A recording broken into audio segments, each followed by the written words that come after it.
Okay, hi everybody. This is Zen Honeycutt of Moms Across America.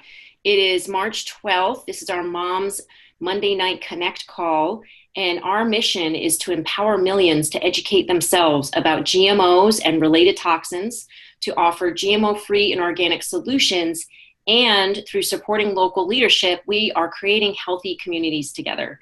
And on these calls, we'd like to share a little bit about what's going on with us, with news, and some actions and things that you can do, and also hear from our moms that are all across the country that have things that are going on for them or a question that they might want addressed. And so we'll take a few minutes before we get started into the news to touch base with the people who are on the call, and we'll probably have more people joining us later. But and I want to mention to everybody, please do, especially if this is your first time with us, put your name, your city, your state, and your email in the chat box below. You can send it just to me.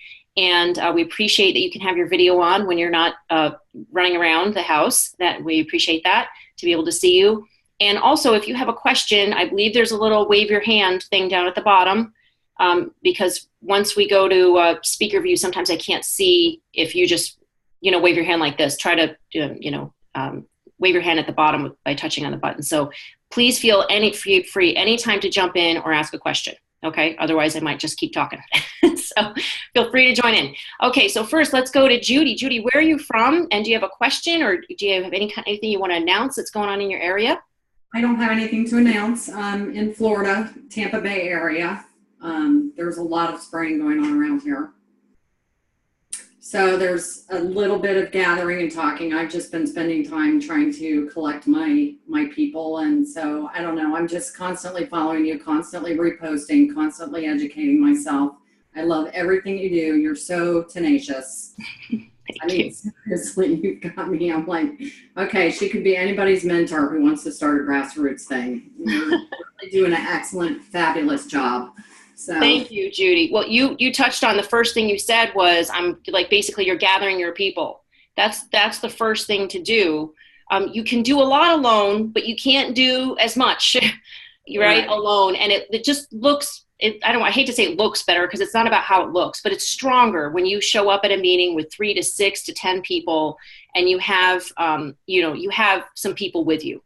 And you have different perspectives and different angles. You have maybe somebody who's in the health industry, maybe somebody who's a mom, maybe somebody who's got a science background, maybe, science teacher, maybe somebody who's in landscaping, right? If you're trying to get Roundup out of your town, it really gives a stronger front, unity to your group. So thank you for taking the time to gather your people, because that does take time to talk to them and to sort of enroll them in being on board, and to be on the same page. And that's a very important first step. Great. And as you're educating yourself. That's great. Okay. So Samantha.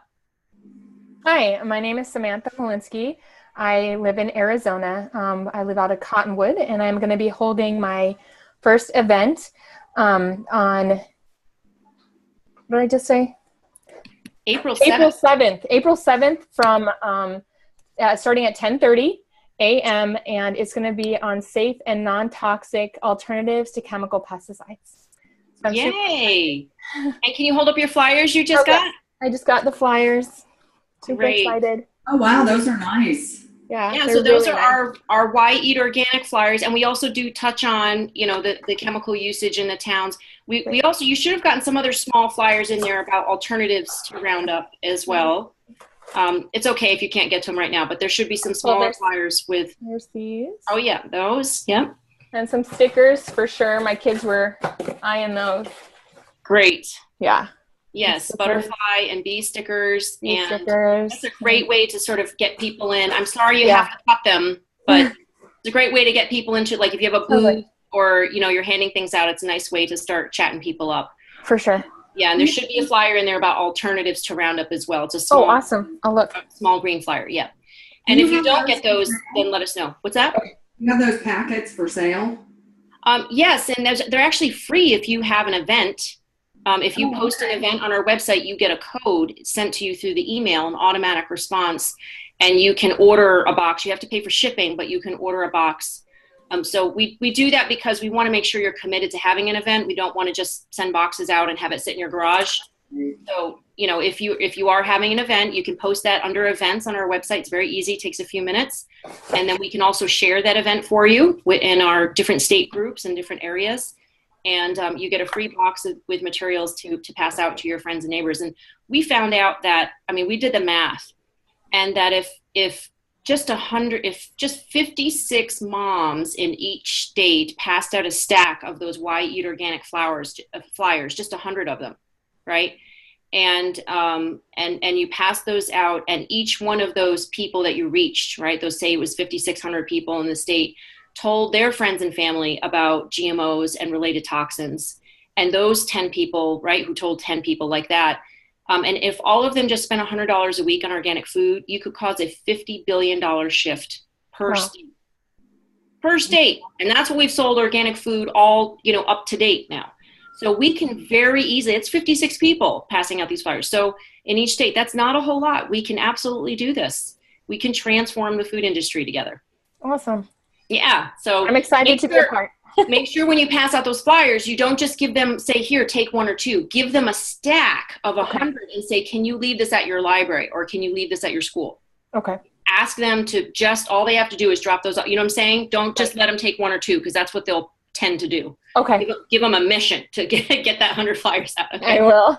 Awesome. And Lori, our board president, who's our longest time supporter and leader, we appreciate you so much, Lori Olson. Thanks.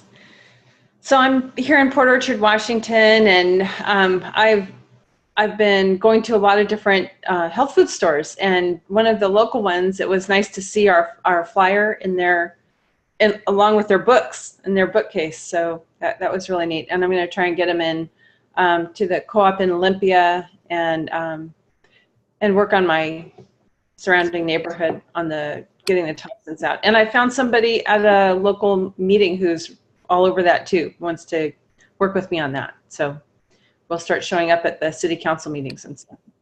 Okay, so let me ask you, are you scared about going to your city council? No, I've been there before. Great. I've talked to them before. When I found out about genetically modified food, I've already talked to them, but I haven't been back for a while just because I've been busy.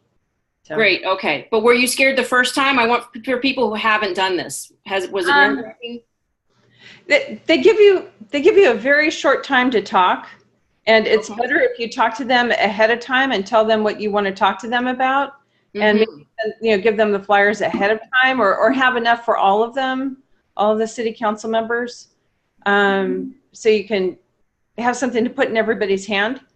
But yeah, they give you a short time to talk. So, and you have to sit through a lot of their talk about stuff that you don't really care about before they get to you. So. Yes. So it's not so much nerve-wracking as it is a little bit tedious. And a little bit tedious. Yeah. And you get a very short time to talk. Yeah. 2 to 3 minutes at most cases. So we would advise that you absolutely plan your time ahead, right? Plan out what you're going to say ahead of time and practice it so that you know what you're going to say. Great. Thank you, Lori. Thanks for getting out there to your city council. It's awesome. How about you, Deanie? Can you say hello? Yes, hi. Hi. So I'm Deanie Schultz Alva, and I live in Sierra Madre, California, so up near Pasadena. And actually, Zen, I have a question for you tonight. Yes. I was just talking to a really good friend. The mom is plant-based vegan. And I was asking her if she understood that and how to buy lentils and those kind of things that are not sprayed with glyphosate as a desiccant. And I was wondering, and she was like, oh, I don't worry, I buy organic but I was under the assumption, or from listening and learning from you guys, that won't guarantee that it hasn't been sprayed as a drying agent after. So can you give me any words of wisdom when it comes to, she's so healthy and she focuses on her kids just being whole food plant-based, but I also worry.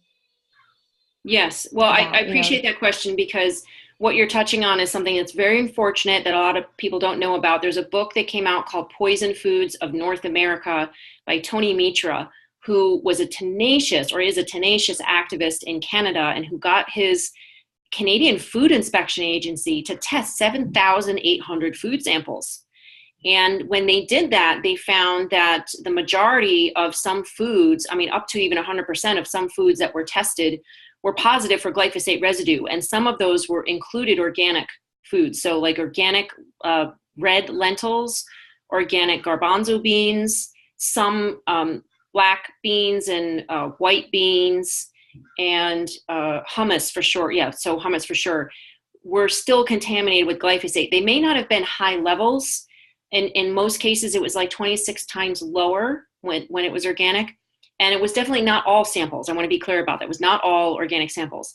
And so what that points shows us, and those that were positive were from certain areas. And we believe it was mostly North America. And there was one type of bean or lentil that was from India that was also positive, even though it was organic. But there were other countries in which the lentils or beans or garbanzo beans were not positive, right? So I'm sorry I don't have that information off the top of my head, but you can look at Poison Foods of North America. At Tony's site, Tony Mitra's has that on Amazon. And I believe there is a free sort of, you can view it for free. You know, you don't have to pay the $76 or something. And so you can take a look at that.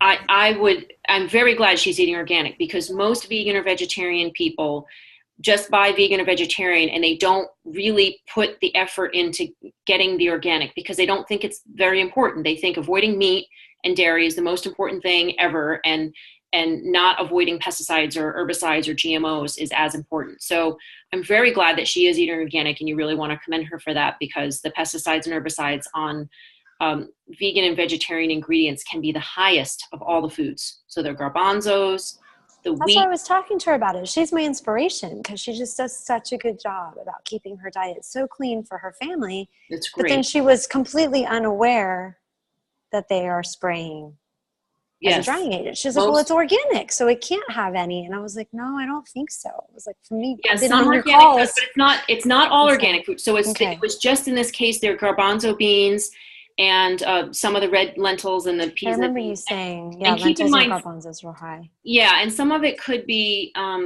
fraudulently labeled, and so it might have just been that batch. Do you know what I mean? Okay. There might be garbanzo beans and red lentils and all that out there now that are not contaminated with glyphosate. So I would just continue to urge people to buy organic.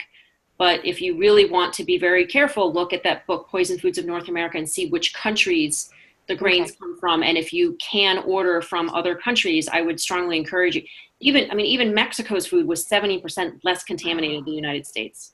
That's so crazy. It's really, and in some cases, China's food. In a lot of cases, China's food is more contaminated, but in some cases it wasn't. So it's really, it's hard to say. And that's why we just work so hard on getting glyphosate banned, revoking the license for glyphosate, because then we just won't have to worry about this if it's no longer able to be used. But yeah, thank you for asking. Thank you.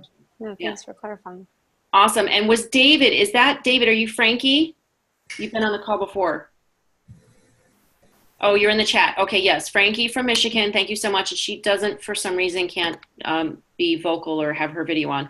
But we appreciate you being on, Frankie. And if you have any questions, let us know. And then Michelle, where are you from? I'm from New Jersey, South Jersey. Great. And do you have a question or an announcement, perhaps, of something that's going on in your area?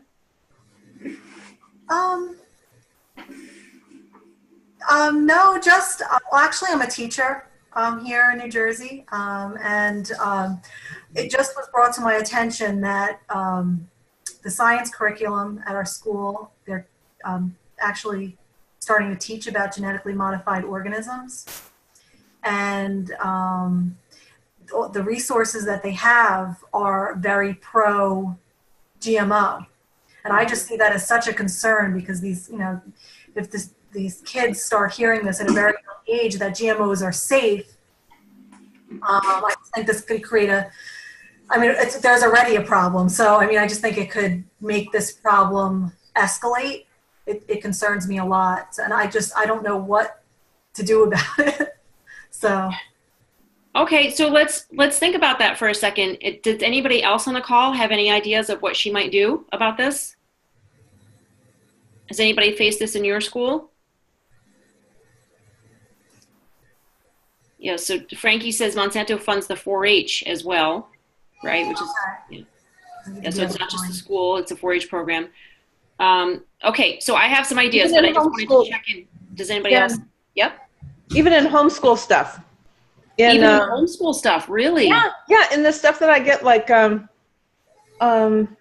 what was it? There were two different programs that we used, and both of them, my son would tell me about different questions that were definitely pro-GMO type questions, you know, and it was like the wrong answer would be, to us, what would be the right answer, you know, so that's how it was. Also okay. political questions. Yeah, there were a too. lot of political things that they were trying to, like, force the kids into a certain way of thinking about things. Oh my God. Very disturbing. Yeah. Very Okay, so the first thing would be to make an appointment with that teacher or the principal, whichever is the person that might be able to address this, and simply state your concerns, show that, and state your concerns. You may want to bring a study that is contrary to whatever point that is. You know, like, say, for instance, you're saying that GMOs are completely safe. Well, you may want to print out the first page, the summary abstract of Seralini's study showing that it caused tumors, right? I mean, just for example, we have many different studies on our website, or that the pesticides are safe as table salt, or, you know, something like that. You may want to print out the glyphosate, the first summary page of Michael Antonu's study that shows that glyphosate herbicides, Roundup, causes liver disease at ultra low levels, right? And you don't want to bring in a huge stack to a simple meeting like this. I think it's more if you want to follow up with a science teacher, you may want to have more studies, but I think just a few, just to show your point. And you may say, you know, I would be interested in having, I'm wondering if you would be interested in having either a doctor or a scientist, or maybe even somebody like me, if you're interested, talk a little bit about the benefits of organic food and how, you know, the other side of it, how GMOs maybe are controversial, and here's some issues to consider. Like, I think it's important that our children receive a balanced education and just come from balancing it. Don't necessarily come from like, this is wrong and it should be taken out of the curriculum, because you're probably not going to get very far with that right away, because also it's not up to them. That comes from, I don't know, Board of Ed, or, you know, the people who write the books, and where the funding comes from, the government. I don't know. That's a bigger issue than just your school, right? But in your school, you can do something, and that's just you or a scientist or a holistic doctor or a naturopathic, somebody coming in, much like they do when you, like, share your parent for the day. You know, we had my child's uncle come in, and he was a police officer, and he just talked to the preschool or kindergarten, whatever it was, about what he does as a police officer. It was really cute. Well, why not have a teacher or a health coach, or somebody that you know, or yourself even, that is concerned about the pesticides in food, and, you know, share an alternative perspective. Okay, that sounds like a really good idea, and thank you. Yeah, you're welcome. It's something you can start with anyway, right? Yeah. Yeah, but going in and speaking to them in person is going to be much more effective than just sending them an email. Okay. So yeah, it takes more courage, but they really do see that it's important, you know, and you start there, you know. Down the road, if people don't listen, it might mean a petition to the publishing company. It might mean a petition to the school. You know, I don't know what it would be down the road, but it starts with a simple conversation. And one of my coaches has always said that the outcome you want, it can be just one conversation away. Like, we are just one conversation away from creating that future that we want. Because in the end, what it takes is just that one, hey, would you like to do this? Yes, we would. That's it. That's all it takes, is a few words. So it's really not as hard as we make it out to be sometimes. In some cases it takes years, but in other cases it takes one or two conversations. Okay, thank you. Cool. Yep. And there's lots of movies on our website too that you can follow up with. If you want to send somebody, you know, in a follow-up conversation, here's a movie you might want to check out, GMO OMG or Genetically Led, or there's a new movie coming out called Modified pretty soon. There's lots of movies that you can share with them, right? Oh, Seed is a beautiful one about the seed. So there's lots of good one. And Earth Day is coming up.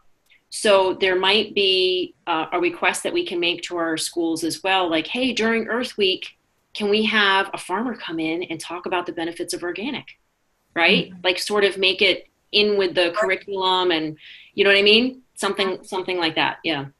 Or just say, talk about the healthy eating. Have a farmer come in and talk about healthy eating, and just make sure that farmer is going to talk about organic, right? So yeah, there's lots of ways to do that. Awesome. Okay, so I'm going to screen share now. Anybody else have any other questions before I get to some news? No? Okay. Let me,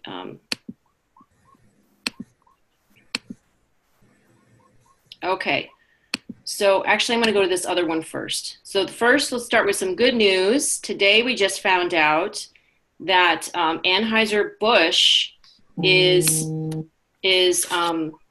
using organic grains in their beer now. And their Michelob Ultra Pure Gold, it's one of its brewer's biggest push into the organic market.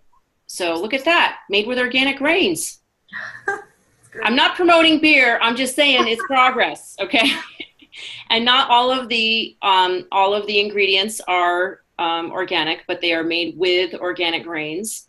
So we're very happy about that. We actually have some news coming out about beer and wine. There was the bad news is there's some information about wine that came out this week, but we really think that they saw this coming down the pike when the Germans tested beer 2 years ago now and found glyphosate in their beer. So these beer companies are aware of what's going on, and they are trying to get ahead of the game by giving consumers organic options. So we just want to say thumbs up to Anheuser-Busch, and not, all big corporations are all evil all the time. They are making some effort to listen to their consumers. So we think that's great. Bad news is that there are, hang on, why isn't this, I think I just lost my, okay, no. Bad news is that there are wines cited as having high arsenic levels. And I don't know if the video will play right now, but high levels of arsenic in wines has been showing up. And there's 83 bottles of wine cited in a lawsuit this week that came from 28 California wineries, and they were bottled under 31 different brand labels. Apologize for this delay. I think something just happened to my Wi-Fi connection. But I'd like to point out that we may have an idea about where this arsenic is coming from, and that is Roundup. Lawyers are claiming Here we dozens go. of California's most popular wines are a health hazard. The wine may contain high levels of arsenic linked to cancer, heart disease, and diabetes. KCAL 9's Kai Goldberg tells us which ones. I would only drink a wine that said organic on it.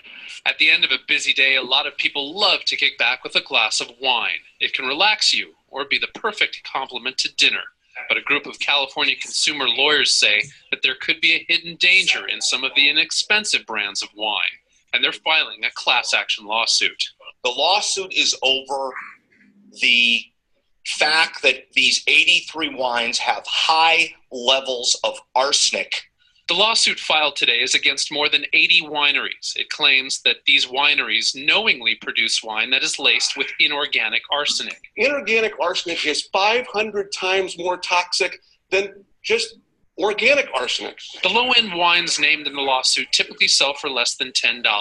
Some popular brands named in the lawsuit include Vendage, Beringer, Cupcake, Glen Ellen, Charles Shaw, Wine Cube, Sutter Home, Menage a Trois, and some boxed wines. This box of Frenzy wine has 500% the acceptable level of arsenic, one of the largest offenders that we found in our studies. So, will today's lawsuit stop people from pouring that favorite glass of wine?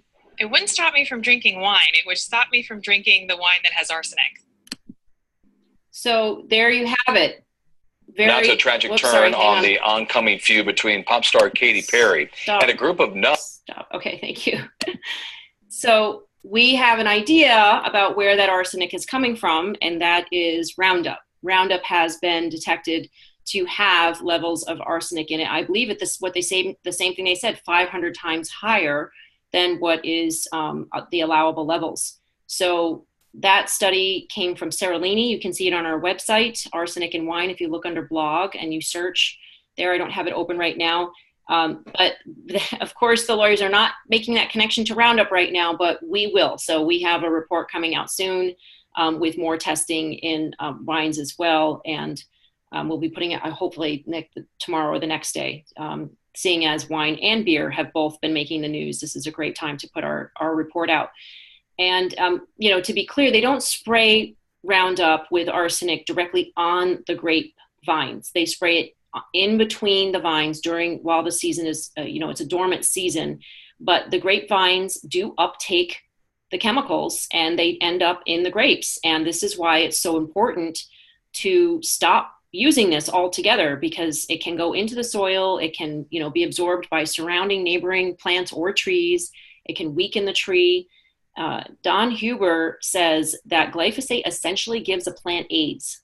It weakens its immune system so much that the normally harmless bacteria in the soil can kill the plant, right? The one that when it's directly sprayed on the plant, and that's how it kills it. So this has us think that the vines that used to last 100 years, generations, to be passed down from generation to generation. One vineyard farmer is saying that the conventional farms that use Roundup those vines are only lasting about 10 years, which correlates with the movie, I think it's called Glyphosate Poisoned Fields. It's a question mark made by a German movie that says that their fields, that the conventional fields that use glyphosate, yes, they have a better yield the first 2 or 3 years because they don't have, the weeds choking out the crop. But after about 10 or 12 years of using glyphosate, the soil is destroyed. The crop can no longer grow the way it used to. And those farmers are really struggling with weed resistance. It simply doesn't work long-term, right? It is not a viable long-term solution. And that's why we're so adamant about working to expose the harm from glyphosate, because it is unsustainable for our soil, our farmers, and for our country. Let me see. So Frankie's asking, have we been targeted by Monsanto? Or I don't know who Steven Pinker is, but I don't know what to say really. I mean, we've been harassed quite a bit. I've had all kinds of articles written about me. I've had a Facebook page made against my husband and I. There was a movie made just to pretty much slander Jeffrey Smith and Dr. Oz and myself and a few other activists. So we've been targeted, but it's not like we've experienced any harm or damage. Now, do we have a video camera on the outside of our house? Yes, we do. So we have some security measures, but I think that no matter what the threat might be, we're going to keep going. So I really don't spend much time worrying about whether or not we're going to be harassed or threatened or whatever. In fact, the one time in which the food evolution movie people used my name saying, the New York Times loves it, but then Honeycutt hates it. Have you seen the movie, blah, blah, blah yet? Have you seen this movie yet? I just texted him back. Thanks for raising awareness about us. More people are coming to Moms Across America, going to our health solutions store, buying our products. And we just bought 50,000 more flyers called Why Eat Organic. So if they bring up our name, if they draw attention to our organization, fine. People will come check us out. They might learn something new and they might, get a health solution for themselves or find an article or video to share with their friends or family member, which is the most important thing. And they might experience better health. So totally fine with us. Okay. So the next thing I want to talk about is, let's open up I went to the Natural Products Expo West this weekend. And one of the things that we talked about, there was a whole meeting on, was the Farm Bill. So this Farm Bill will be coming up for vote in September. And I just want to put this on everybody's radar, because if you do go to your senators or your representatives, and keep in mind, many people are being reelected, right, this fall, we really urge you to talk about wait a second, this is the wrong slide. Okay, sorry. It's a good one too, though. Yeah, this is a good one. Okay, I wanted to bring up the Farm Bill slide and to show percentages, but I'll just talk to you about it. This one is from Anna Lappe, and this is really good. I'm going to read this out loud just in case you can't. It's too small on your screen. She said, "Our current food policy isn't focused on our health. It's focused on money. We put profits before our health and continue subsidies that keep junk food cheap and drive up chronic health problems like obesity, diabetes, even cancer.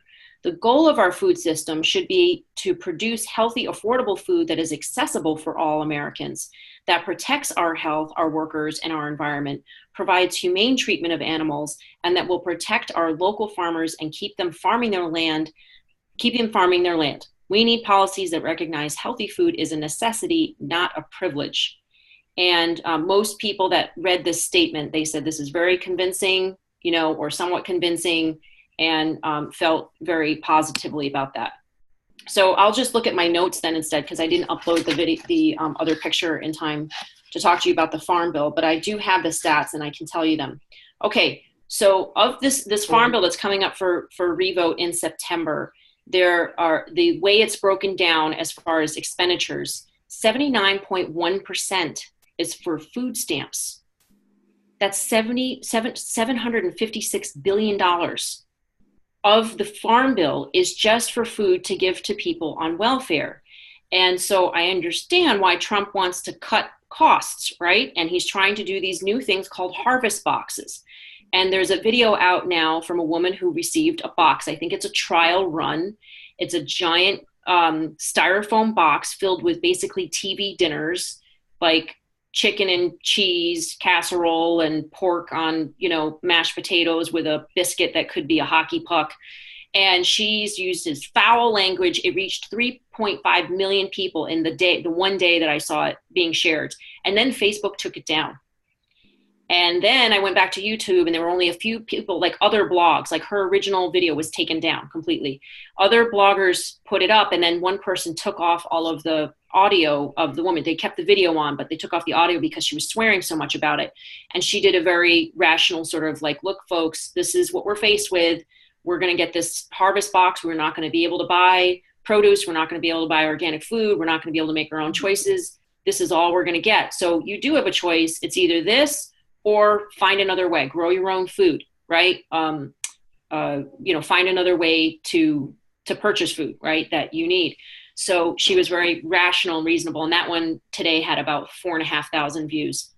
But every other hour, there was another couple thousand views, right? So people are really upset about this, that low-income people would be having their choices taken away. So keep an eye on this issue of the harvest boxes, in the news. And if you can please send an email to your representative or your senator that people who are on food stamps, people of low income, still deserve the freedom to choose. Because I have had many people when I posted this on my Facebook page say, I used to be on welfare and I bought vegetables and organic food. Somebody said I had Crohn's disease, that food that's in that box might have killed me, right? Somebody else said I was a vegan and I had to buy organic, vegetables and organic food. And sometimes I couldn't, I had to swap things out for people, right? I'd buy one thing and then switch it with somebody else, but they had choice. And so we would like for people of low income to still have the ability to choose organic food and fresh produce. So please keep your eye on that. And if you can email your governors, your senator or your representative, please do. Next, 9.4% of the bill, $89.8 billion goes to crop insurance. Now, we wouldn't need crop insurance so much if we weren't growing monoculture crops. You just wouldn't. It's not as often because, one monoculture crop gets one bug, it wipes out the whole thing. When you're farming diverse biodynamic crops and specifically in Hawaii, I saw a farmer who grew a type of plant just to feed the bugs. And he would put that in front of the crop he was trying to protect. So he knew what type of bug would go to that crop and he would plant food for them right in front of it. And it would completely protect that crop because they would eat this other food. Isn't that amazing, right? Why not do that? So, and there's more videos out now about farmers who are planting flowers as well, certain types of flowers that keep away pests, right? There's many other ways to keep pests away. You don't have to have, I don't think, so much spent on crop insurance if you were farming biodiverse, regenerative, farming. 6% goes to conservation. I didn't get all the details on what that is. I hope it's not just spraying chemicals all over the place. But you can look up Farm Bill. You can look up what those details are. Some of that does go into my understanding, training and things like that for farmers. 4.6 goes into commodities, which is $44 billion. That's GMOs, folks. That's corn and soy and wheat and sugar and so I'm just gonna mute somebody there. Okay, so those are that's $44 billion, and then 0.9%, less than 1%, is everything else, and that includes organic farming, forestry, energy, horticulture, nutrition, and rural development. Less than 1%, folks. This is totally ridiculous. And here's the thing. I don't think that we would have so many people on welfare and food stamps if we had healthier Americans. If we had Americans that didn't have Crohn's disease, it's not so many, like there was a 79% increase in Crohn's disease in the past 10 years alone, right? These people cannot work. They go on welfare. They go on disability, right? And I'll answer the question in a minute. And so when we have people who are sick and cannot work or who are mentally ill and get fired because they're acting strangely, right? And they don't have a job and they go on welfare and they get these food stamps, that's an issue. And this food is going to contribute to that problem, and it's going to continue and be a vicious cycle. So I think the most important thing to do is to correlate the farm bill expenses with our healthcare expenses and say, folks, if we invested more in organic farming, we would be able to lower these healthcare expenses. Everybody would win, right? And so, the question about are farmer loans included in the farm bill, I believe that might be under conservation, but I would have to, ask about that, but definitely not about for the organic farming. That's in the part of, everything else. Although I do want to put out there that one person I talked to said that the Trump administration increased organic farming, increased in February. The Trump administration increased funding by 30% to the National Organic Program. I did not know that. 30%, that's pretty, it was tiny to begin with, but that is very encouraging. I had no idea that happened. It wasn't in the news. So that is some good news. But please do, so I'm gonna just break down the numbers a little bit. So I added up all the things basically that's in this farm bill that doesn't even include the food stamp food, which is basically all GMO, right? That food stamp food, the animals are fed GMO grains, the grains are GMO, it's almost all GMO, but I didn't include that. Just the crop insurance, the conservation, the commodities comes up to $190 billion. That equals $630 per person of taxpayer dollars. That's over $3,000 per family that we're spending to poison ourselves and make ourselves sick. If you add in the food stamps food, which is GMO, then it's $3,000 per person. It's $15,000 per family that we are spending of taxpayers' dollars to sales tax and everything, property, like all of that.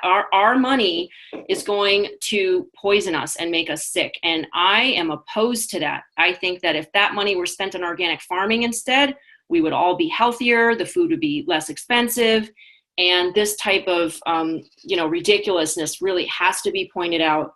And we do need to talk to our senators and our representatives about this farm bill and let them know that we need more investment in organic farming. And OTA, the Organic Trade Association, even though I'm very upset with them for throwing us under the bus with the GMO labeling bill, right? They agreed to this little symbol thing or phone number or whatever. They are working very hard to get organic in the farm bill. So you please check out their website, Organic Trade Association, as well, if you want more information about what you can do for that. And then this ties into the next talk that I went to, which was about GMO labeling, and Andy Cambrell from Center for Food Safety was there. And he said that he has seen the symbol that may go on packages for GMO that contains GMOs. And he said, it looks like the Star of David with rays of light coming out of the middle. And in the middle, it just says GMO. And he's like, you know what? I don't care if it's got Gandhi, Martin Luther King and Mother Teresa on it. as long as it says GMO. So it looks like this symbol might not be as bad as we thought. I thought it might just be like a weird looking plant. Do you know what I mean? Or a plant that's got like, you know, coming out of a cell or something. You know what I mean? Like a DNA plant type of thing. But no, as long as it says GMO on it, that's actually not as bad as I thought it was going to be. So we're hoping that if there is a symbol that has to be on there, right, that it would at least say GMO. So that is interesting news that I was encouraged by. But back to the Farm Bill for one more second. If you want some more ammo in talking to especially people who are fans of this administration, you know, your representatives that might be fans of this administration, please point out that 80% of the soy that's grown in the US is GMO, and the majority of that is exported. And 80% of the soy that's used in organic food is imported. Does that make any sense at all? Especially considering that there have been reports, I don't know how credible they are, but they have been in a couple of different newspapers saying that ISIS and other terrorists have tried to find a way to poison our food with tasteless powders. So a lot of our food is imported through Turkey, right? Or the Middle East, you know, different areas of the Middle East or Asia or Africa. And it wouldn't be, I'm guessing, that hard to, you know, to poison the food. And if 80% of the soy is organic, that we use in organic food is coming from other countries, and we do import from Turkey, which has been shown to fraudulently label organic food, that is a huge concern. So if we're going to put America first, right, why not feed America first by investing in organic farmers here in the United States and protecting our citizens, because this really could be looked at as a homeland security issue. If we are completely dependent on other countries for our food supply, that doesn't look good for us. That really increases our chances of being poisoned by terrorists. So, you know, this current administration might actually listen to this line of reasoning, and it's a very important one to consider.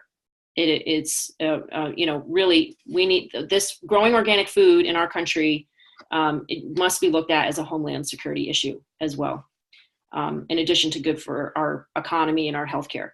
Okay, and then one other issue I want to touch on was the GMO labeling issue. Now, a lot of you might be thinking, well, actually, before I go there, did anybody have any other questions about the Farm Bill? No? Okay, NPR covered something about rural loans being severely cut. Yeah, you know, there's cuts all across the board, I'm sure. And the problem is if this bill doesn't get passed, if they just delay and delay and delay in September and it doesn't go through, then all of these programs that are funded for less than $50 million don't get any funding at all. So the people who are holding it up, like Democrats who don't like this harvest box thing, which I don't like, you know, either. We've got to find a way to make it work, because if it doesn't work, then a lot of the programs that Democrats are interested in, we're not making this political or not, you know, but a lot of the programs that Democrats are interested in won't even happen. It has to be above the 50 million, like the funding for organic farmers. I think it's at 20 million now. So the organic farming research is only at like 20 million. So they're asking for 50 million, and that gets you in sort of like the permanent funding slot. But under that, then if the Farm Bill doesn't get passed, all that money goes away, which is really devastating for an organization, right? That has paid staff and they're working on research and all that stuff. So, okay, let me know if you have any other questions about the Farm Bill later, but basically just talk to your senators and your representatives about please making sure that this thing passed. Then Andy Kimbrell from Center for Food Safety talked about a couple of issues. One was stopping new GMOs. Very important issue. They are coming out with all kinds of GMOs. They're calling them synthetic biology. They're calling them CRISPR, gene editing, gene drives, and they're saying they're all more effective, more precise than current GMOs, and that is completely a lie. They are. There's one study already that has shown that one gene edit, one little snip. Okay, so it's not transgenic. They're not putting one species into another species, right? It's called mutagenic. So if they're changing that one edit, they're editing out a gene of that DNA of that species. And just that one little snip caused over 1,500 off-target mutations. I think it was like 1,644 or something like that. And just from that one edit. So I don't know about you, but I've got homework and sports and, doctor's appointments and all kinds of things to worry about with my kid. I don't want to worry about mutations and the food I'm feeding my kids. That's not something that's high on my list. I'm not interested in that, right? But they're trying to find a way around that. And they keep saying that it's safer and more effective, and it's simply not. They just are lying about it. Next is they have lawsuits out against the new approvals of 2,4-D and dicamba pesticides. And I think the reason why they're not going after glyphosate right now is because he says that glyphosate is almost obsolete for farmers. I beg to differ about this because it's up for reapproval right now for possibly another 15 years. But he sees that 60% of the farming acreage out there has Roundup resistant weeds. Yes, Lori. It's not just that. The Roundup, it's getting used in our neighborhoods. There's people out spraying. It's springtime and they're already out spraying. So we're against chemical warfare, and yet we're performing it on our neighbors, so. Thank you. Very good point. Yes, I did address after the talk with him, like, listen, please don't say glyphosate's obsolete, because it's not. They are using 300 million pounds are being used every year in the United States. And if you look at the projections of glyphosate sales, as like a commodity in the market, it's not going down, it's going up. So we have to speak up about this. And that brings me to one of my points. Let me share real quick the screen as well. There are comments that are being accepted right now by the EPA, and you can see this page right here. It's posted at the top of our Moms Across America Facebook page. We've pinned it there for, hopefully we'll keep it up there for the next month.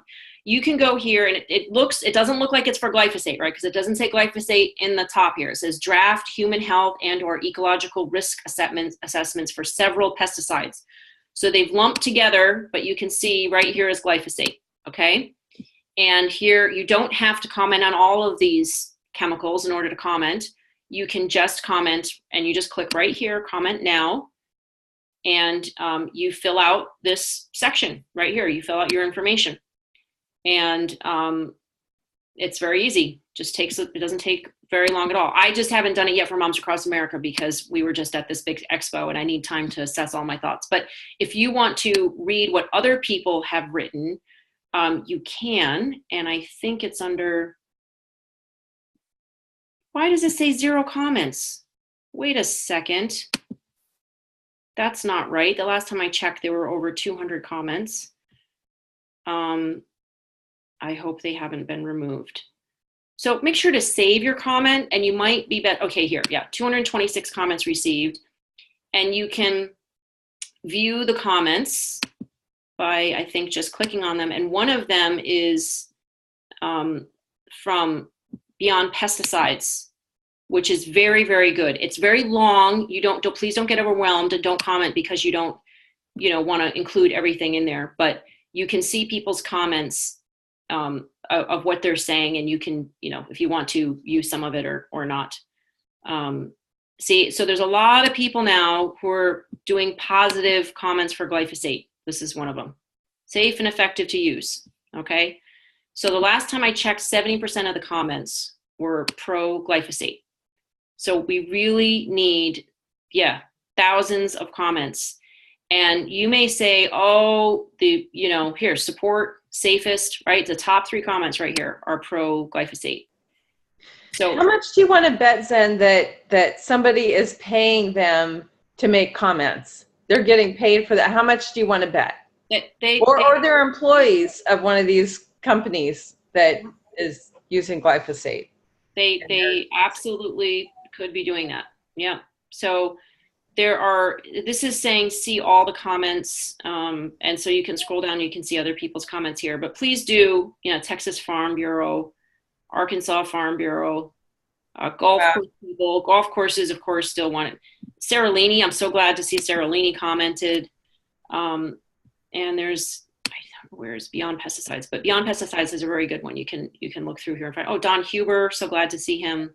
So, yeah, please do. Oh, here it is. Comment submitted by Jay Feldman of Beyond Pesticides, and it's very good. You can see it's just right here, view attachment. And so you could use, so you have to download it and then open it up. But anyway, you can see where it is now, right? You can go to the top page. Please do comment. And if you want to include something like glyphosate has been found to be an endocrine disruptor, you have to include the source. Okay, so go to it's very easy. You can just go to our website right here, Moms Across America, and go to data. So I know it'll take you, 5 minutes or so to write up this comment, maybe 10 minutes if you're being very careful about it, which I, understand. And if you go to data right here, we have a list of probably 60 or 80 studies right now about glyphosate. We've tried to put the most pertinent ones up to our people. And you can find ones, for instance, say here's Roundup causes liver disease at small amounts, right? And there's one that talks about endocrine disruption as well. I'm sorry, it's not like in alphabetical order. It's just the most common, the most recent ones are at the top. So here, so here's co-formulants of herbicide, glyphosate herbicides are endocrine disruptors. So you just open this up and then you just grab this URL at the top, right? And include that in your comments, okay? So you got to back up what you're saying, but it's very easy to do. Hey Zen, isn't there a new thing that just came out about Roundup causing babies to be premature? Oh, thank you. I knew there was something else that I missed in the news on the list of what to touch on. Yes, and I don't know if I have that study right now, but we can just say that there was a study done in women in India. You have it? No, I'm just saying. Yep. My next door neighbor was spraying Roundup when I was pregnant with my kids, and both my kids were premature, and one came earlier than the first. Like my son, I'd had like 1 year of exposure before I got pregnant, and then he was 5 pounds 4 ounces at birth, and then my daughter 3 years more exposure to that neighbor, and all the stuff coming onto our property, and she was 3 pounds 7 ounces. 3 more years exposure. Wow. Okay. Yeah. I can hear this right now. I did find the study. I'm a living example of that. It was, my kids are too. I'm so sorry. Yeah, because you're Roundup. I'm so glad we moved away. I mean, he's dead now. He's dead now. His wife is dead now. Your neighbor thought it was safe. So here's the study. Yeah, he killed himself pretty much with it. Glyphosate exposure in pregnancy and shortened gestational length, a prospective India birth cohort study. And so it says down on the bottom here, the results, the higher glyphosate here, it provides direct evidence of maternal glyphosate exposure and a significant correlation with shortened pregnancy. So of course, you need to look into it more. Every study always says you need to look into it more because one study always raises more questions. But significant and scientifically significant can't mean like a tiny percentage. It has to mean significant. So this is very important because when babies are born preemie, like Lori was saying, they can have a lot of health issues and that can be very expensive. They can be life-threatening. They can be, devastating to a family and take years to recover from. I mean, some kids are never really the same the way they could be if they had been carried to full term. Also, this could be very much connected to the fact that we in America have 50% more babies that die on the first day of life than all of the industrialized nations combined. And if a baby is being born, 2 months early or a month early, that vastly increases the chance that they're going to die after birth. And so this issue is extremely important. And I do hope that we can maybe use that study to send it to your, your city council or your, neighbors or whomever and say, listen, this is something that's really important. Yeah. Right. Great. Thank you for bringing that up. I appreciate it. Sure. Okay. Let me see. Labeling, Farm Bill. Okay. Also in the labeling, Center for Food Safety is also working on, I mentioned earlier 2,4-D and dicamba. And what they're saying is that if they can get the approval of those chemicals denied basically because of the harm that has been shown from dicamba and 2,4-D, then that would mean about 93% of GMOs the chemical intolerant ones would be no longer viable. And he thinks that glyphosate ones are already on their way out, so he's not as concerned with those.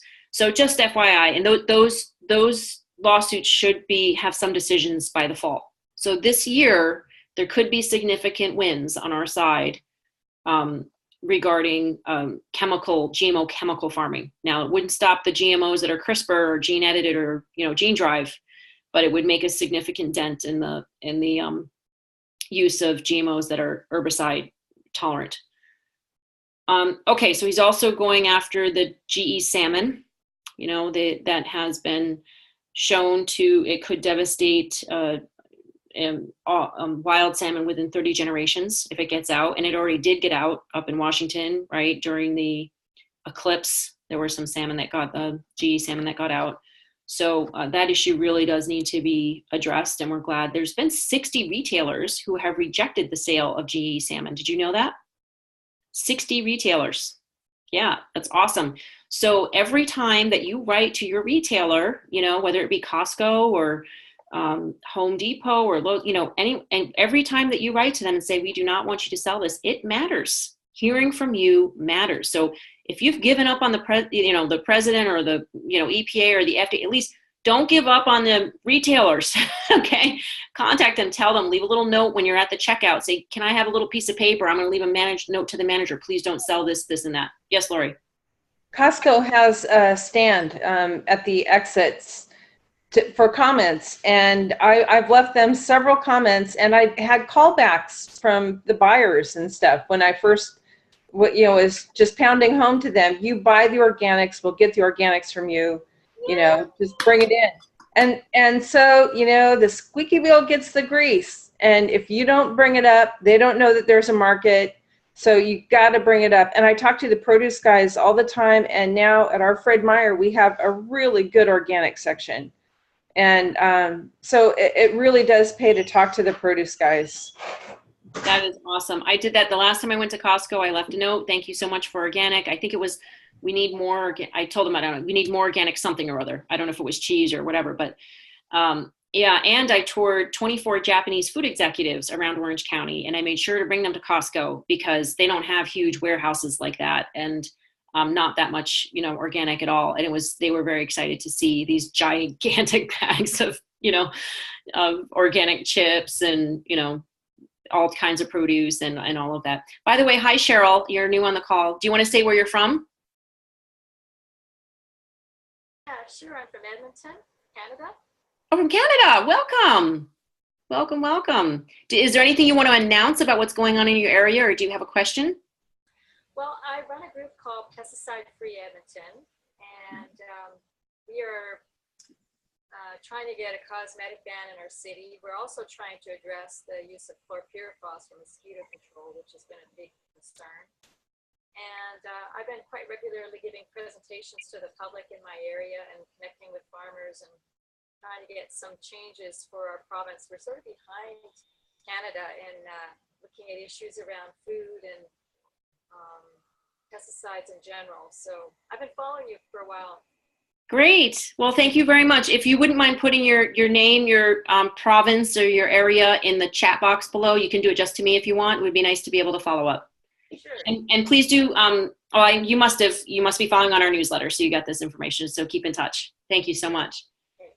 Great. And is there a list of people, the companies that have refused the GMO salmon?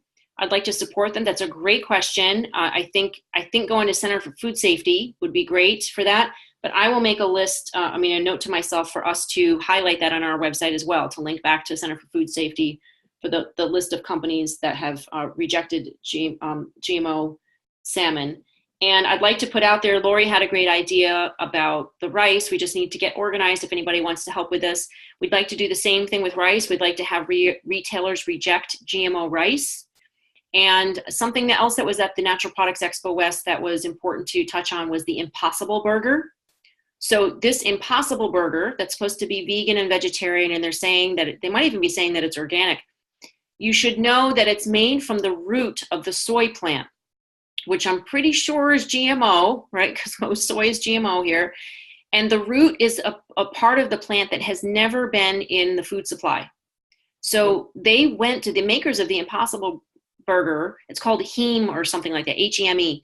And Bill Gates might be behind it. I don't know.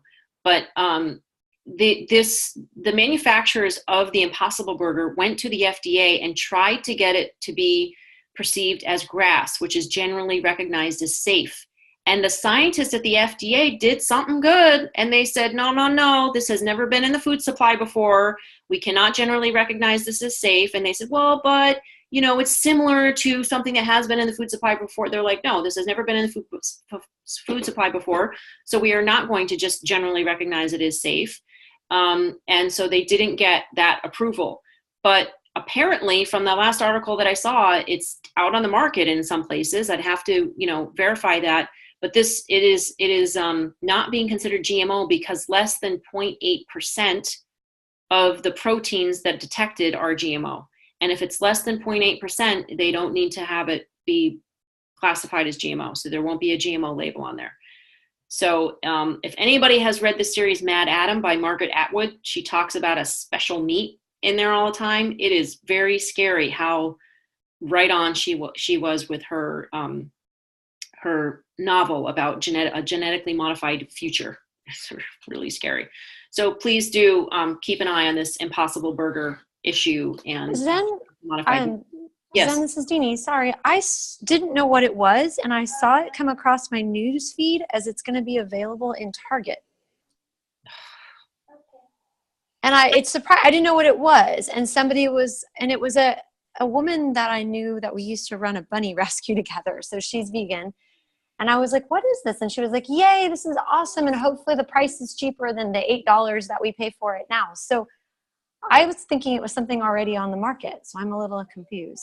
Yeah, so that's what I'm saying. It may be already on the market, but the FDA did not give it GRAS approval. So what I think is happening, just going out into the market without the GRAS approval. Yeah, they were advertising it's going to now be available at Target. Yeah. So basically this administration, like many other administrations, has given, just open up the doors, let everybody out and just let them go, deregulating everything. So, yeah, very unfortunate. And by the way, Michelle has changed the looks like to her husband. We just want to say hello. Do you want to say hi? You want to say anything?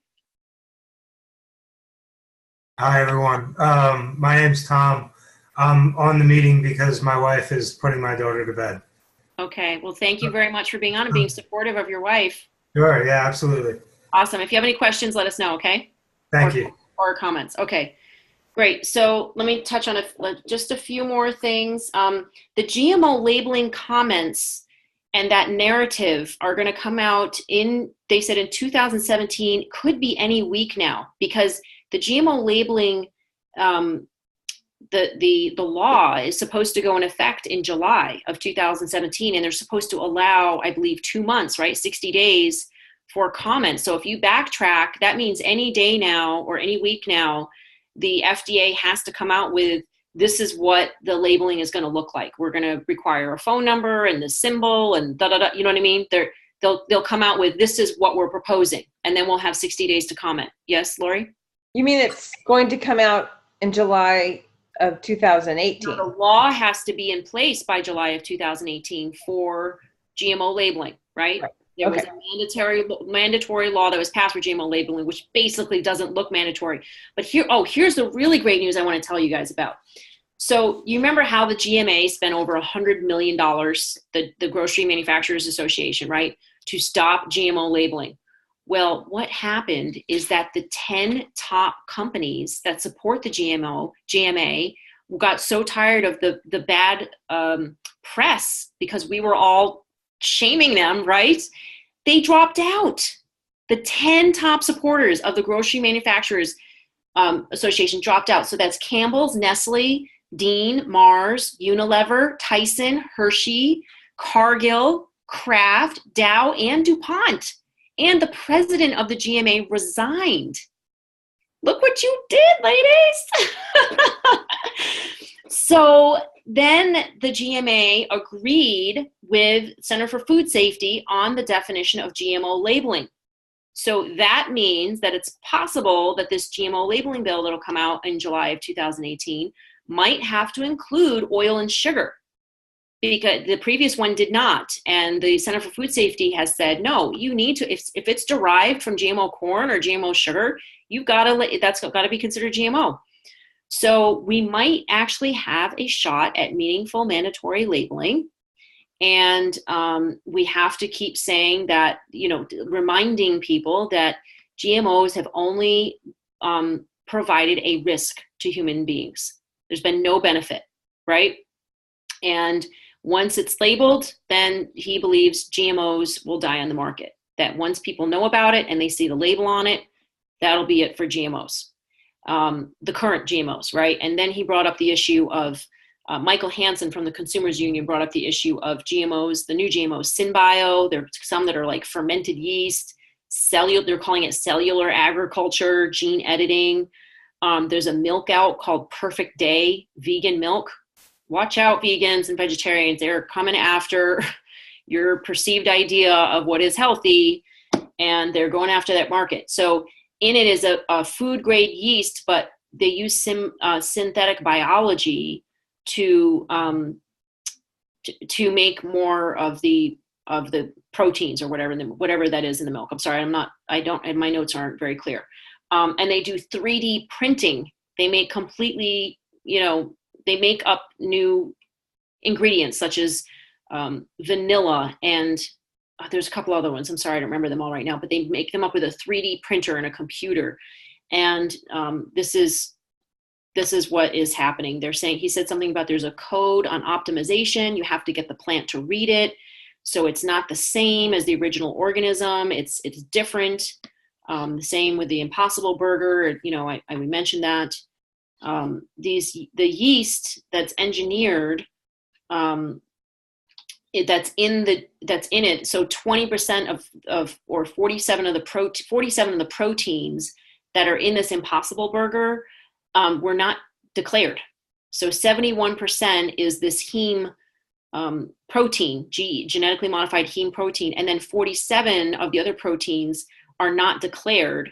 And so they sort of fixed their classification of that, and they came back in 2017. Maybe this is how they got it passed. And they said, okay, so 65% of the ingredient is now the heme, and only 13 of the proteins are these undeclared ones. But what they did was they said, we only have to declare the ones that are above, I don't know what it is, 1 or 2 or 3%, right? So there's more proteins that are undeclared. They just don't have to declare them because they're lower percentage than whatever new standard they made up, right? So, and he said, and the one study that did come out that he did look at was a feeding study, and it showed reproductive problems from people eating, or animals eating this Impossible Burger. So, and it showed evidence of allergens. So be aware of the Impossible Burger. And okay, well, there's lots of other stuff we could talk about, but just want you to know that there are many organizations that are still working very hard on the GMO labeling issue and the GMO issue, and Non-GMO Project Verified is working very hard because they're the ones that adopted the Codex definition of GMOs. So to be really clear, for a long time we were saying that GMOs were transgenic, where one gene goes into another entity, a completely unrelated species. That's not the only definition of GMOs, okay? We want everybody to be aware that GMOs is when something is genetically modified, a species, a plant or an animal is genetically modified in a lab. The DNA or the RNA has been genetically modified in a lab, and it's altered to be something that it traditionally was not, right? And it cannot happen in nature. It has to happen in a lab. That could mean anything. There are millions of possibilities of what that could mean. And we want to make sure that they're all classified and that they're all seen as GMO. Now, one thing that came up that was shocking to me was we went to the Patagonia booth. We love Patagonia. They have, funded GMO labeling in Nevada and different places like that. Unfortunately, they have been told by GMO proponents that the answer to the fuzzy fleece, that gets into the ocean. Have you guys heard about that? So any type of fleece that you have, that polyester, there's tiny microfiber hairs when you wash it in your washing machine that gets out into the water supply, goes into the ocean, And those little microfibers are being found in all kinds of fish, in oysters and shellfish. So then we ingest that plastic and that, polyester and the hormones that come with it. And they're contaminating life in the ocean. So fleece is really not turning out to be good. So Patagonia wants a solution to that. And some GMO proponents came to them and said, we have spider silk. It's genetically engineered. It's called bolt thread. And it's genetically engineered spider silk. I believe it's through goats. They're genetically engineered and they produce it in their milk. And it comes out and they make this thread from a very strong genetically engineered material. And so Patagonia is looking at, and the bolt thread people are like, yeah, we've partnered with Patagonia. They're putting it out there, but Patagonia is saying, well, we're not sure yet. We're still looking at it. But the bolt thread people are putting that information out that they have partnered with Patagonia and that they're going to have this very strong material that will be, a performance type material and won't break down in the ocean. You need to talk to Patagonia. Yeah. If you won't buy it, then why make it? Yes, and we've had some activists go up to them and say, listen, this is not cool. You cannot be doing this. And they're like, well, we're still thinking about it, right? But Bolt Thread is putting the news out that they have made the deal. So we are, yeah. Oh, and the thing about Impossible Burger saying that it's grass since 2014, that's not what Center for Food Safety said. They said they didn't get it until in 2014, they did not get it. The FDA denied it, and they had to come back in 2017 in order to get it. Just FYI. So, and actually he did say that they are not telling people that the first time they went up for grass if they're saying they applied for the grass thing in 2014, right? And then they got it. Well, then was 3 years later. So, they might be wording it technically so that it is technically accurate, but they didn't get it in 2014. They got it in 2017. So, any other questions or issues anybody wants to talk about? I want to mention that the gene drive, one reason why this is so scary is because it can eradicate an entire species and alter ecosystems and life on Earth. So, for instance, they could put out a gene drive mosquito that only will produce male mosquitoes. So then in a very short period of time, right, there will be no more female mosquitoes and all of the mosquitoes will be gone. Now, in some areas where they carry malaria, some people might think that's a very good thing, but you got to think about all of those creatures that eat mosquitoes, all of the bats, and then what all the creatures that eat the bats, what about all the, there's a lot of fish that eat the mosquito larvae in the ocean, in the rivers. You cannot just go wiping out an entire species and not think that it will impact things. If you disagree, watch the movie Wolves Change Rivers. It's a 4-minute video on YouTube that is beautifully done, and it shows how reintroducing wolves back into Yellowstone Park actually changed the shape of rivers because of the patterns within the animals that they hunted and the impact on the landscape. So somebody's saying, Cheryl's saying, in Canada, a vet presented 27 studies on glyphosate impact on livestock. Do you want me to mention this? In Canada, yes, that sounds very interesting. And I know a vet in the United States that would be very interested in that. If you want to email me the link, or you could put the link down below so everybody can see it, but you could also email it to me so that I can email it to a very well-known vet here in the United States. Well, it's not actually a study. They were case studies. Case studies, okay. Yes. So this vet in Saskatchewan, he compiled, he wants to do some studies, and he's actually talking to some scientists. I'm sort of in this little group of scientists, and he's discussing setting up a study here in Canada. So he did 27 case studies on cattle and pigs, and they found, of course, organ damage, birth defects, infertility issues, etc. And then when they removed the feed with glyphosate, all the issues went away.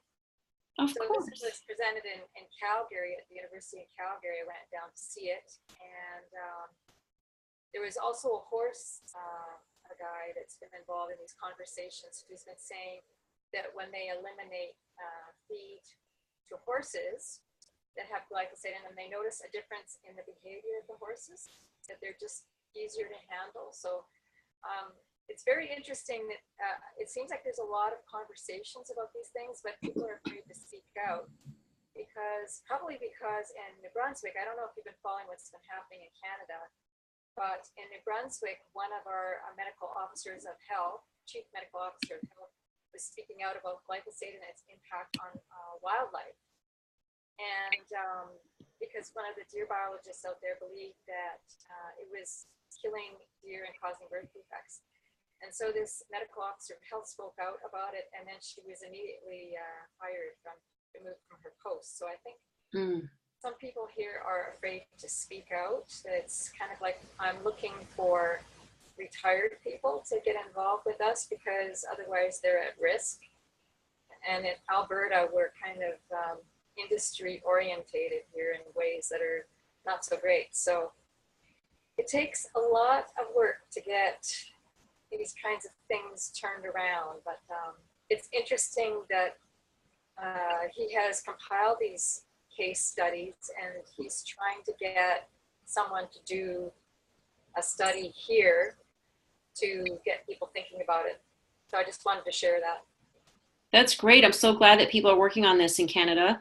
And if you want to share the case studies by email with me, I can share it with the vet here too, and they might be able to get together. Sometimes vets know scientists and they can actually do a scientific paper on it and then release the information. But you can't put the information out first. You have to have a peer-reviewed scientific paper on it. So that could be very interesting. Yeah, I just have what he handed out was binders that had information in them. So I don't know if he has sent me an email that has a link or anything. But, okay, well, try to email him, try to connect us, and let's see if we can get that information out there. If there's not a scientific study, avenue for it.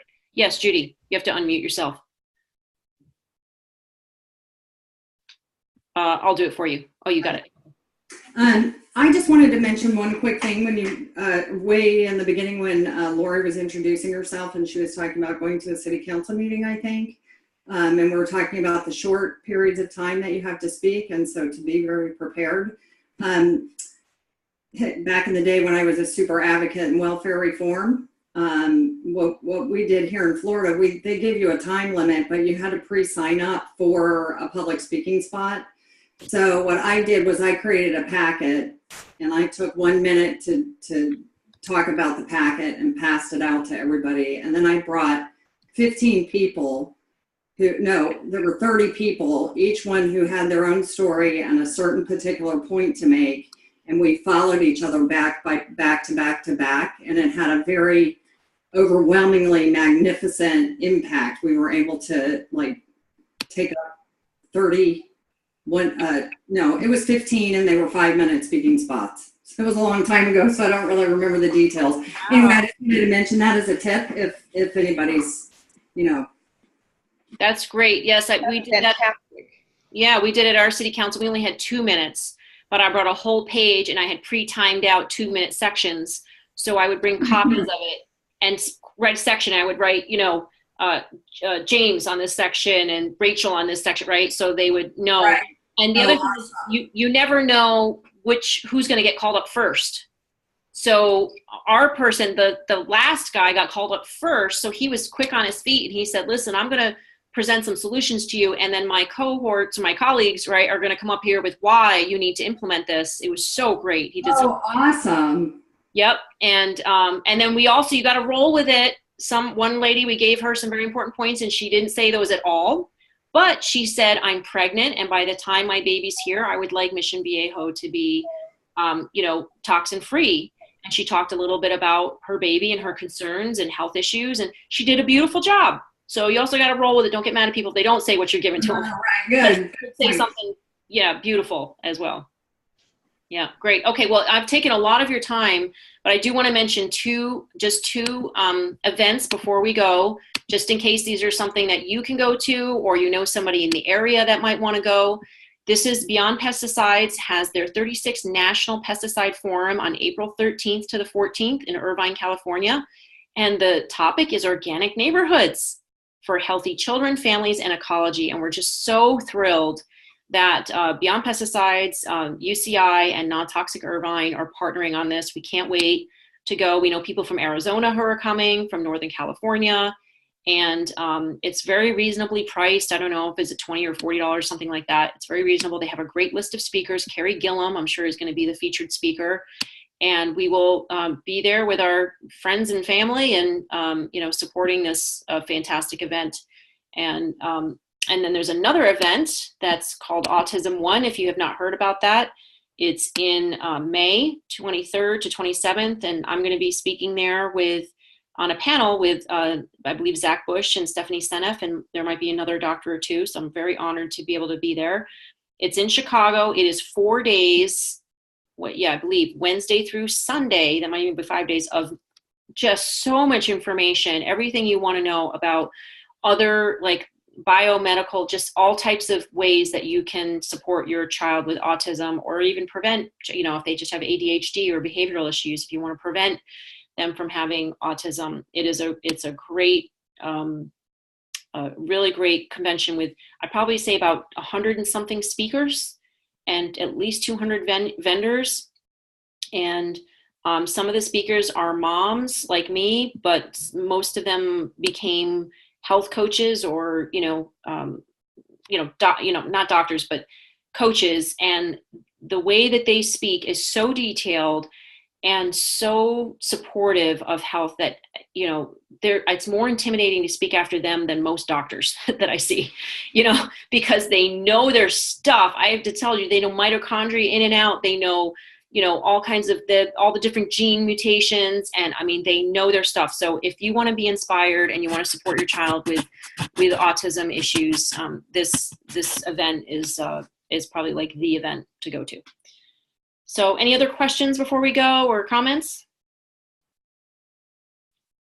No, I appreciate all of you being on. It's always wonderful to see you. Thank you very much for taking time out of your evening and your week. And look forward, please. By the way, on Facebook, please click on Get Notifications. They're really messing with the reach on Facebook. And we need to make sure that our supporters are seeing our posts and sharing them and commenting on them and all of that, because we do have the one up about the comments, and we would like everybody to do that. So how long was the study? Which study was I just talking about? Sorry.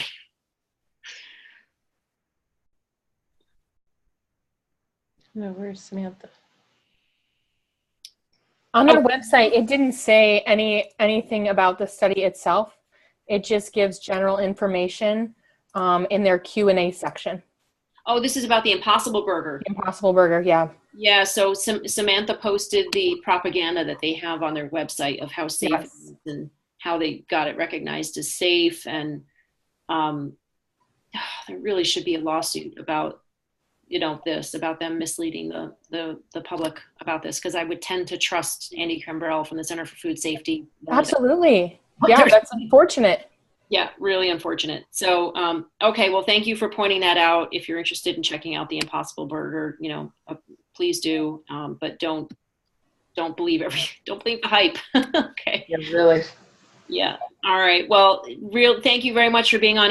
By the way, if anybody ever has any topics that you want to cover for like next Monday, or if you know somebody who's a professional that might want to be on with us to answer some questions, please do send me an email, zen@momsacrossamerica.org, and let me know. Oh, this Tuesday we have Dr. Christopher Shade on at 1:00 for a live Facebook interview. He will be talking about CBD oil, mental health, the benefits of CBD oil, and because we have Colorado hemp oil on our website as a fundraiser, and there's just been, at the Natural Products Expo, there was hemp there were hemp booths. It was a big deal. Barleans has taken on selling a CBD oil.